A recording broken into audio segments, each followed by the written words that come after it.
আসসালামু আলাইকুম guys, welcome back to my channel.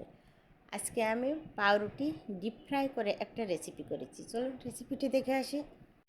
কয়েক টুকরা ব্রেড বাসায় গড়াগড়ি যাচ্ছিল, তাই ভাবলাম রেসিপিটি করে ফেলি। প্রথমে 4 টুকরা করে নিয়েছি, আর এটা পুরো ডুবো তেলে ভেজে নিয়েছি, তেল আর ঘি মিক্সড করে।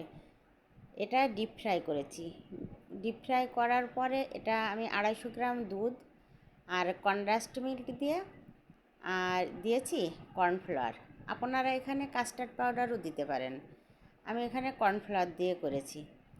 এটা ভালোভাবে জ্বালিয়ে নিয়েছি, আর ফ্লেভারের জন্য দিয়েছি অল্প 1 চিমটি এলাচ গুঁড়া দিয়ে এটা ভালোভাবে এপিটোপিট করে আগে ডুবিয়ে উঠিয়ে নিয়েছি। নিয়ে তারপরে মালাই যেইটুকু ছিল এটা ব্রেডের উপরে ছড়িয়ে দিচ্ছি, আর দিয়ে দিচ্ছি কিছু বাদাম কুচি। কাজু বাদাম আছে, আর আছে পেস্তা, এগুলো কুচি করে কেটে নিয়েছি, দিয়ে ভালোভাবে ছড়িয়ে দিচ্ছি।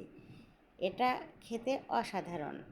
মাত্র হাতে 5 মিনিট সময় থাকলেই এইভাবে একটা নাস্তা মেহমানদের করে দেওয়া যেতেই পারে।